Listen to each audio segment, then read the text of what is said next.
Priscilla, we're going to talk about two things that many people consider the holy grail of marriage. Oh, no. Is this sex night? Well, no. We're going to talk about, on this episode, we're going to talk about date night. Which involves sex night. Usually it involves sex night too. And we're also going to talk about the so-called 30-day sex challenge. Which always seems to come up right Valentine's. Well, they're trying to get everything worked out for the big day. But, many couples we talk to are having tons of date nights and maybe even 30-day sex challenge, and they've still got a lot of problems. Well, I know that date night didn't fix our marriage. It sure didn't. And on this podcast, we're going to share with you why things like date night and the 30-day sex challenge have no power to change your marriage.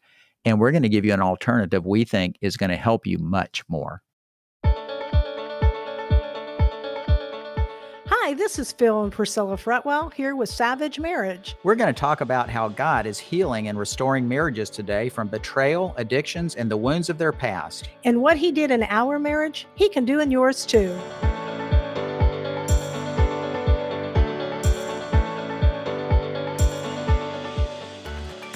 Priscilla, when we got married, I remember somebody telling me I needed to make sure I set aside date night with you. And I don't remember a lot about that, but I remember that was kind of the mantra. Do you remember all that? Oh, yeah. I mean, that was really popular in our young couples group at church. Everybody had a date night, and it was like, this is going to be the key. But, I think in our minds, what it did is it took us back to before we were dating. So we didn't have any responsibilities. We had fun. We had excitement. And everybody wants to go back to that time in your life, right? Right. And relive those dating moments. So date night really sounded pretty good to me. Yeah, but over time, what we saw was it became a routine. Yeah. This is what is expected. And I know that with us, we had 3 kids in 3 years, right? Yeah. So we were having a lot of sex. Okay, if you have 3 kids in 3 years. But the thing is that to me, date night became a thing of, okay, get a babysitter. I'm free for a few hours, and this is going to be good. I get a great dinner, and I'm free. And then there's sex at the end. At the end, that's what's expected. It's kind of like the vending machine, right? Keep going back to the vending machine. Yeah, put in a dinner and some time, and out pops sex at the end of the night. Yeah, but it probably didn't make you feel so good about all that. I don't think we ever really focused on us as much as we focused on logistics and what needed to be done, what our kids were doing. I think for most couples, date night eventually regresses to routine. Logistics, what am I going to do tomorrow, and all that type of stuff. What's funny is when you're out now, you see a lot of couples, and what they're doing is they're on their phone. Yeah. They're just spending time on the phone and not really talking to one another. Not talking. So why do you think this mantra of date night is so prevalent among couples? Because we hear this from everybody, right? Yeah, we do. And I think that the promise of date night is that there's going to be emotional intimacy. Yeah. And that this emotional intimacy is somehow going to fix our problems, big and small. Well, I think date nights are supposed to be fun and inviting, and nobody really wants to bring up hard issues, right? No, it's not like, hey, we got issues and we need to talk about them. On date night? I don't think so. Yeah, because they want sex at the end. Yeah, right? That's you have date night for the outcome to be sex. Yeah. I remember seeing an article recently about a trend towards finance dates, and that nobody really wanted to do them. This was the hard date, right? So you have a date, and now you're going to talk about your budget and stuff like that. And they don't want to do that either, right? Because the date nights are supposed to be all fun, all frolic, and all that type of stuff. Well, we see that when sometimes we trying to arrange schedules with young couples that we're talking to, and they go, well, that's our date night, so we can't meet then. And I'm like, but you have these big issues. Yeah. And it's like, no, but date night's really important to us. Yeah, it is really funny, right? Because we'll get into this and we're going through all their issues and their problems. And we're going on our side, wow, there's a lot. But they have religiously been doing date night, and still they've got all these different problems. But we're not against date night. No. We think it's a good idea. We have date nights together. But what we have found is that date night, it won't fix your marriage. It's a false promise that centers around a humanistic, secular view that emotional intimacy will save your marriage. When your marriage is in trouble, the emotional intimacy is hardly there. Yeah. right? You're wanting it to be there, but it's hardly there. Mm-hmm. And here you are, you're going to distract yourself with date night. You're not going to talk about the problems. You'll talk about what's good for dinner. Right. Or Right. or what we need to do. Yeah. But with our home or whatever, and you get distracted, you get sidelined with having date night and saying, hey, we're going to do all this activity, yet we're not working on what needs to be worked on. You're not having the hard conversation. Right. Right. So if emotional intimacy isn't going to fix the marriage, what about sexual intimacy? I mean, these are the two big things, right, that are out there. Well, you're talking about the so-called 30-day sex challenge. There's a difference between sexual activity and the sexual intimacy. And this is a focus on sexual activity, right. Isn't it? Yeah. Yeah. Well, that wasn't around when we first got married. But, if it had been around, I probably would have thought that was a good idea. And I would not think it's a great idea. If I had asked you to do that, what would you have said? I would have said no. Really? Why? Well, I think that where we were in our marriage, I would have felt more that it was an obligation on top of the obligation that I already had as duty sex. And if you hadn't followed through, then I would have probably pouted and said, look at this, I'm trying to help our marriage and you won't even do your part. Yeah. I mean, this could help us. Yes, right. I would have certainly said that. Yeah.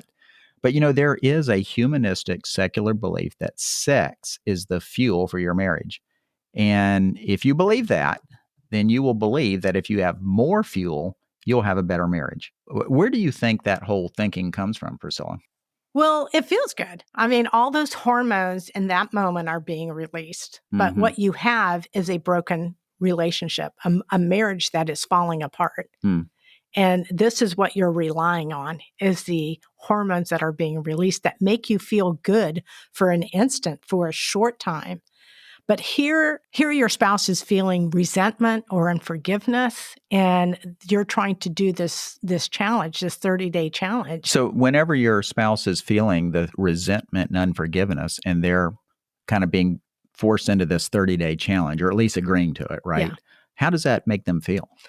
I think it makes them feel like a human receptacle, that they're there for a purpose of having duty sex. And I will say this is how I felt in the 28. Okay. I felt that a lot. And it's a very empty place to be. And I carried a lot of resentment for it because I felt like I was doing what the church asked me to do, what I heard growing up. This is what you have to do. And never being at a place that I was a participant of wanting to engage in intimacy. Well, and I was a contributor to that because I believed that was your role. And so if you didn't fulfill that, I could pout legitimately because you owed that to me, right? It became an obligation. Right. Yeah. I mean, I think it goes back to what we said before. I felt like a vending machine. If I put this much effort into date night, this is what I'll get at the end. And in many relationships, the sex isn't any good for both partners, at least. And so it doesn't make sense that if you take something that's really not that good and you just do it more, now your marriage is going to be fixed, which is kind of like the empty promise of the 30-day sex challenge. Yeah, I read an article recently on the sex challenge, right, for 30 days. And a woman had heard her pastor talk about it. Her pastor also mentioned spiritual intimacy, emotional and physical intimacy. Well, she took that on. And she didn't say anything about the spiritual side. Okay. And she said, hey, we're going to do this. Things did not go well. It was one thing would go wrong upon another. Okay. And at one point, the husband said, I think I've had enough of this. Okay. And they actually said they both got tired of it. Yeah. And bored. And so it's kind of like it didn't work for them. The fact is that when the marriage relationship starts breaking down, sex is really the first thing to go. It's the smallest area. If you think of our marriage being boxes, right? The smallest box is sex. Yeah. And it's the first thing to go. And then it's going to be the emotional, and then it's going to be the spiritual box. Which really brings us to the big question. So what is an intimate marriage? Because we've just talked about the two big things everybody says is going to fix your marriage, emotional intimacy through date nights and sexual intimacy. But we're really leaving out the fuel or the glue that holds a marriage together, and that's the spiritual intimacy. We're not talking about just our relationship, talking about God, We're talking about spiritual intimacy with one another, and there's all sorts of intimacy. There could be intellectual intimacy. There could be sports intimacy, like we play tennis together. Yeah, we play tennis together, or cooking intimacy, if that's what's an activity you want to have with somebody. Traveling, whatever it is. Right. Mm-hmm. But if we don't have the spiritual intimacy with one another, we don't have anything. Yeah, many years ago, when I was single, I remember hearing a pastor say that he thought very few couples were actually spiritually intimate with each other. And back then I was single. I really had no clue what he was saying, other than I thought, wow, that is really interesting. I'm going to tuck that away. And I didn't understand it back then, but I will tell you now, I understand what he's talking about. I think what we had was spiritual activity. Yeah. And I think we were really good at that. And not that there's anything wrong with spiritual activity, right? No. Mm-hmm. But it's not an intimacy that we are with one another spiritually today. Well, there wasn't a sharing with each other about what God was showing us about Him, ourselves, or each other. It's like this morning. Remember when you were talking about, you were sharing something with me? Yeah. I was sharing about the groan that the children of Israel had. They groaned and God heard them. Yeah. And then I went into God hears my sigh. Yeah. That I don't have to have an eloquent prayer. Yeah. That He hears me when I sigh.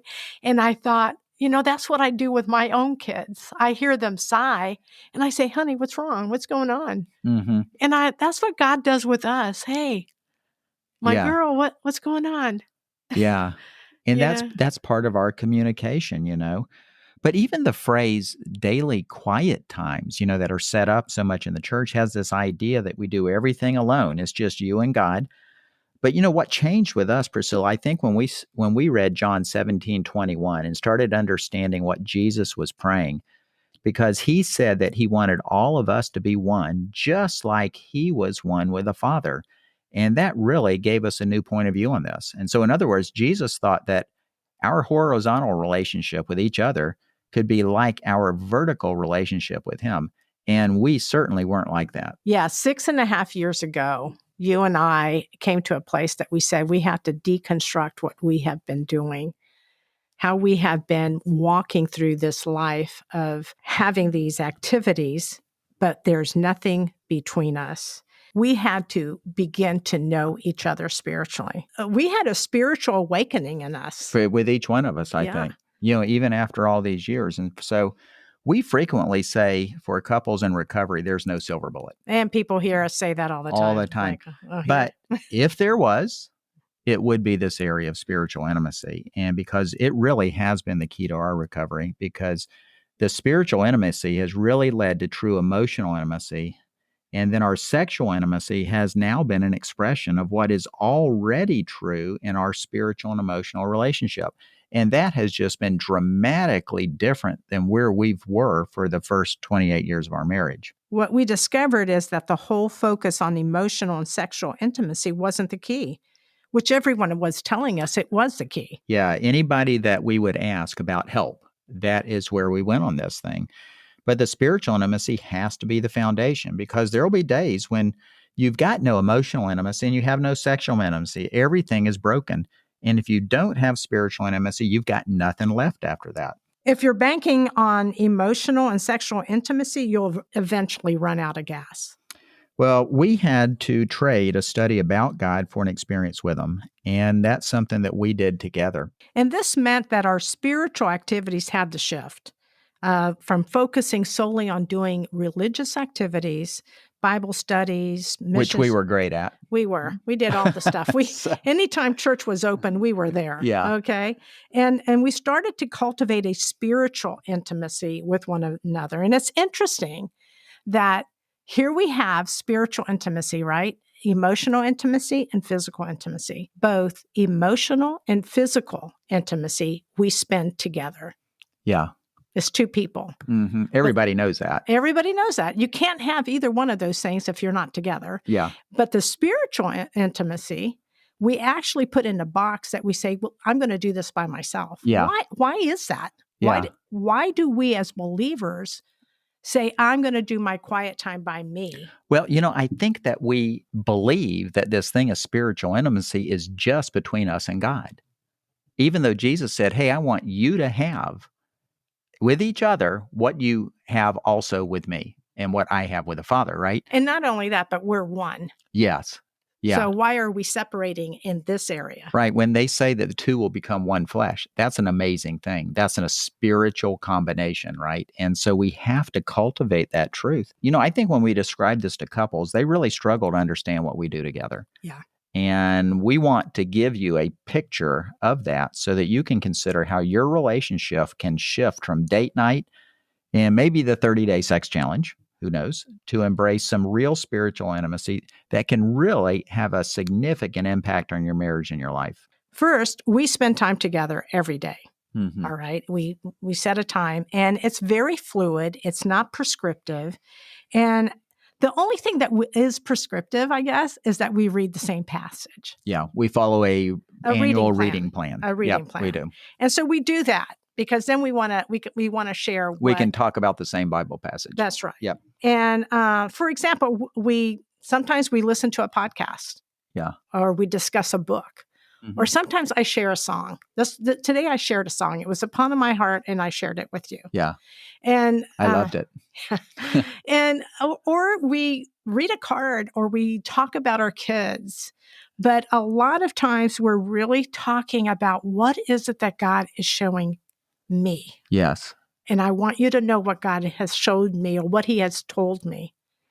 Yeah. And I think the other big thing is if we don't complete whatever we're trying to do that day, we don't have any guilt about it. We used to have guilt. I had guilt that I never looked at the Bible. Yeah. Because I never could complete it. Yeah. And so it's just better for me not to do anything. That's where my guilt was. Yeah. And I would have a guilt about not doing a 15-minute Bible time. Right. So, I'd say today we have a longing. Yes. Right. If we miss a day or two, we have a longing. It shows up in our relationship too, don't you think? It really, really does. And so we want to share with you some questions that we use. So we've said it's not prescriptive, but there are some big picture things that we think about as we go through this. And we wanted to share kind of 3 big picture questions with you for you to consider as you get together with your spouse. And so the first question is, what did I hear about or learn about God in this? And it really goes back to Ephesians 1:17. Where Paul is saying, I keep asking that the God of our Lord Jesus Christ, the glorious Father, may give you the spirit of wisdom and revelation so that you may know him better. And we're asking God, help me hear from you. How will I know you better? And I love that word here, right? Because it's like it focuses on my relationship and not my intellect, because I'm not an intellectual person. And for me to stop and say, I want to hear you speak, Lord. Mm-hmm. And it's not like I'm going to have to learn something. Mm-hmm. I'm going to have to hear. I want to hear. Well, I used to have a very academic approach to reading the Bible. And so lots of study and learning, but not very much hearing. Right. If I have to go back and really look at that. And it's because I was convinced that learning about God was equal to experiencing him. But it wasn't true. I don't know if you remember this pastor that came by to see us, wanted to talk to us. And as he was here at our table, he said, reading the Bible won't transform your life, Phil. And he told me that, and I was kind of offended. Because wait a minute. Because I was a Bible reader. Yeah, you were a Bible man. I was. And then I started thinking about it. He was right. I mean, during this whole time, this 28 years, I had been reading my Bible. I've been teaching weekly Bible studies. So why wasn't my life transformed from this? And he went ahead to share with us about it's not just a time of words, of reading words. It is an experiencing of the power that is underlying the words. And, I had to look at that and say, man, that is a big change for me to now be able to hear from him and believe that he speaks to me and that there is power underlying these words to change my life.